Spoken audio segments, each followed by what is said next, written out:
காசு பணம் புழுத்து போனவன் ஜட்டி இல்லைங்கிறதுக்காக துணி கடையில போயிட்டு ஓட்ட சட்டியை 10,000 ரூபாய் கொடுத்து வாங்கினா என்ன சொல்லுவீங்க? செத்துப்போ. இதே மாதிரி தான் வெறும் 300cc தான், ஒரு மாடர்ன் ஃபீச்சர்ஸ் கூட கிடையாது. இந்த செக்மெண்ட்ல வெறும் அண்டர் பவர் தான் பிரசன்ட் பண்ணுது. அதுக்கு 4.5 லட்சம் ரூபா. என்னங்க எனக்கு ஒண்ணுமே புரியல.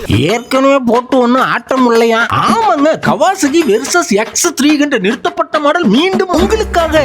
எப்படி போனாலும் இலவடத்துவம் அப்படியே தான் வந்திருக்கான். அட ஒரு ESD ஃபோக்கஸ் கூட கொடுக்கலங்க, டெலிஸ்கோபிக் ஃபோக்கஸ் தான் கொடுத்திருக்காங்க. டிஜிட்டல் கன்சோல் கூட கிடையாது, செமி அனலாக் கன்சோல் தான். LEDல DRL கூட கொடுக்கல, ஹெட்லைட்ல இருந்து டைலைட்ல இருந்து இண்டிகேட்டர்ல இருந்து எல்லாம் ஹேலோஜனுதே. அலாய் வீலும் இல்ல, டியூப்லெஸ் டயரும் இல்ல. சின்ன போது USB சார்ஜ் போட்டு கூட கொடுக்கல. இன்ஜின் மட்டும் நிஞ்சா 300 வந்து புடிங்கி போட்டுருக்காங்க. இன்ஜின் என்னமோ parallel twin இன்ஜின் தான், ஆனா லோ எண்ட்ல நக்குது. டியூல் சேனல் ABS கொடுத்திருக்காங்க, ஆனா என்ட்ரி லெவல் ADV பைக்குக்கு ஒரு ஆன் ஆஃப் ABS இல்ல. வைப்ரேஷனும் நிறைஞ்சிருக்கு. பிரயோஜனமே இல்லாத ஒரு விண்ட் ஸ்கிரீனை கொடுத்து வச்சிருக்காங்க. ஒண்ணுமே இல்லாத அந்த தண்ட கருமத்துக்கு இம்புட் பிரைஸ். இதுக்கு நார்மலா ஸ்பேரும் கிடைக்காது, மெயின்டெனன்ஸ் காஸ்ட் ஹெவி. இதுல வேற இவரோட காம்படிட்டர் பார்த்தா ஹிமாலயன் 450 KTM 390 அட்வென்ச்சரா. பருத்தி மூட்டை பேசாம குடோன்ல இருக்கலாமே.